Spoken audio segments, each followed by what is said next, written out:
E nós temos hoje uma situação antagônica no Brasil, né, que é o governo federal gastando, gastando, gastando, e por outro lado o Banco Central tentando enxugar a economia, né, via taxa de juros elevada, e isso ao longo do tempo vai provocando anomalias na economia. A economia brasileira ela não cresce de maneira saudável.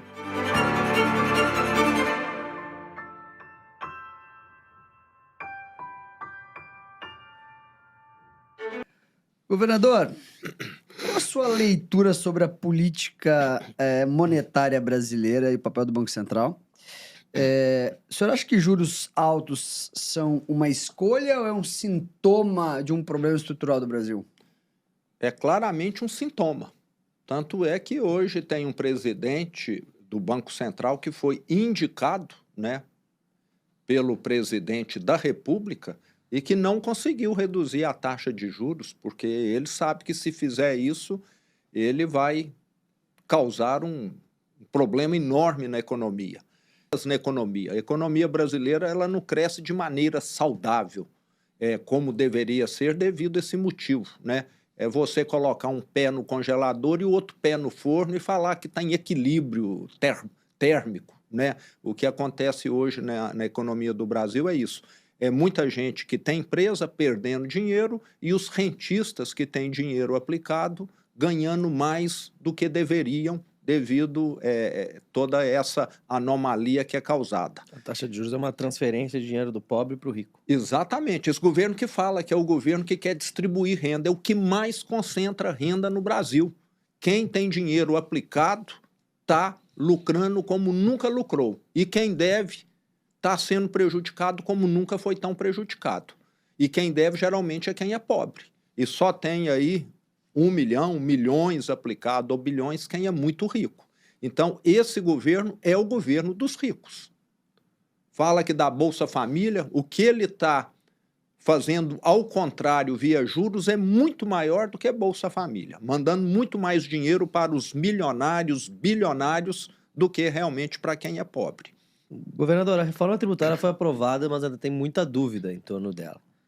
O que você manteria, revisaria ou aprofundaria na reforma tributária que foi aprovada aqui no Brasil? Como empresário, eu vivi essa tragédia tributária, esse manicômio tributário. Ficava 50% do meu tempo tentando entender a tributação, deixando bem claro, tentando entender. Porque muitas vezes descobria que depois uma decisão era mudada num tribunal e eu tinha pagado a menos ou a mais. Então, nesse ponto, para as empresas, realmente vai ser um grande alívio, vai dar uma certa segurança jurídica. E o que nós precisamos no Brasil é acabar com algumas distorções que, infelizmente, a reforma tributária ainda não acaba. Eu sou favorável à Zona Franca de Manaus? Sou, mas eu não sou favorável a que ela seja eterna. Ela tinha de ter um incentivo que vai caindo 2% ao ano, até daqui a 50 anos ela ser, vamos dizer, autossuficiente, ela conseguir andar com as próprias pernas. Aqui no Brasil, nós criamos alguns incentivos que é como se você desse uma ajuda para a pequena infância e a pessoa está com 70 anos, você está pagando ainda ajuda para o infantil, né? Vai durante décadas. Mas, na minha opinião, é um avanço para o Brasil, não foi a reforma perfeita, deveria ter simplificado mais, deveria ter dado mais autonomia para estados que ficaram com a autonomia restrita, mas para mim, que sempre lidei com PIS, com COFINS, com ICMS, com IPI, com ISS, é um avanço enorme. Nós vamos ter uma simplificação muito grande e espero que o Brasil volte, como já acontecia no passado, a exportar automóvel. Na década de 80, o Brasil exportava muito automóvel, hoje não exporta mais.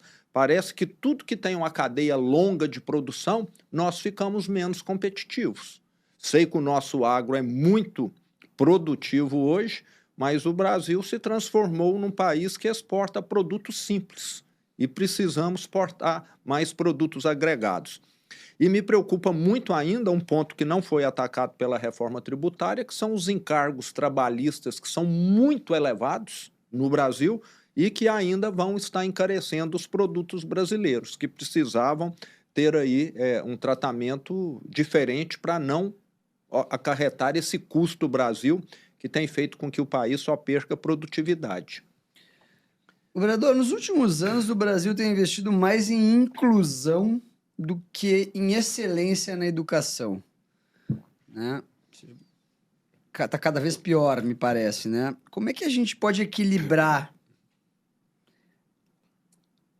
a balança entre qualidade e equidade no ensino público? Mais uma vez, pensando menos em voto e mais em resultado.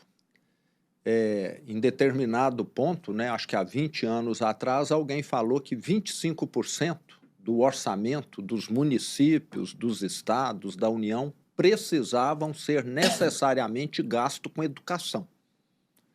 É a mesma coisa que alguém falar, Ferri, você vai ter de gastar 25% do seu salário com a educação dos seus filhos.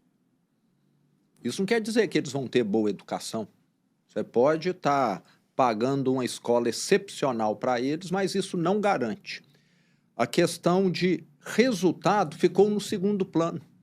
E a educação tem sido palco, muitas vezes, de questões ideológicas. O pessoal da educação, meio que, quase que por natureza, costuma ser de esquerda. Mas parece que isso se transformou numa bandeira e acaba prejudicando muito. Você vê hoje escolas que pouco ensinam de matemática, de português, que, na minha opinião, são 2 itens fundamentais para alguém se transformar em qualquer coisa na vida, é você saber se comunicar e saber resolver questões lógicas, mas que vão muito, né? Não tenho nada contra, vão muito pelo lado artístico, né? Vão ensinar lá a dançar capoeira, nada contra, bonito, capoeira, gosto. Mas se alguém quer dar certo na vida, eu acho que tem de colocar o português e a matemática em primeiro lugar. Outra coisa, no Brasil, escola virou sinônimo de indisciplina. Eu só acredito em escola com disciplina. Nessas escolas tipo modelo cívico-militar. Em Minas Gerais, nós temos os colégios Tiradentes, que são prioritariamente ocupados por filhos de militares da nossa polícia militar, mas também atende a sociedade civil, e são disparados os melhores colégios em aproveitamento. Qual que é o motivo? Ali, se o aluno faltar, ele vai ser repreendido, o pai vai ser chamado. Ali, se o aluno responder o professor, ele vai ser expulso da escola. Ali, se o aluno pichar, quebrar qualquer coisa, ele vai ter uma punição. E o que nós temos visto na escola hoje no Brasil é exatamente o contrário disso. Você vai numa universidade federal, que aí nós já estamos falando de adultos, que você tem lá pichação, é só o diretório acadêmico fazendo palestras para falar mal de quem produz, de quem trabalha, como se o mundo fosse aquilo que eles imaginam que poderia ser. Então, o que eu acredito é num sistema de ensino que leve em conta aproveitamento. Teve mais aproveitamento, recebe mais recursos. E, às vezes, o que nós temos, Ferri, é exatamente o contrário. No setor público é muito comum aquele que é pior receber mais. É como se aqui na sua empresa você falasse, os piores desempenhos vão ganhar mais, porque assim eles vão poder comprar mais livros, assim eles vão poder descansar mais e recuperar o desempenho. Não sei se você acha que isso iria funcionar. No setor público tem muito esse incentivo às avessas ao inverso. Mas você acha que isso deveria ser por instituição de ensino ou por município, estado? Por tudo. Acho que tinha de ser por tudo, né? No setor público, incomoda muito o gestor público, quem é eleito, diferenciar. Falar, ó, essa cidade aqui, que é uma ilha de excelência, nós vamos estar reconhecendo ela.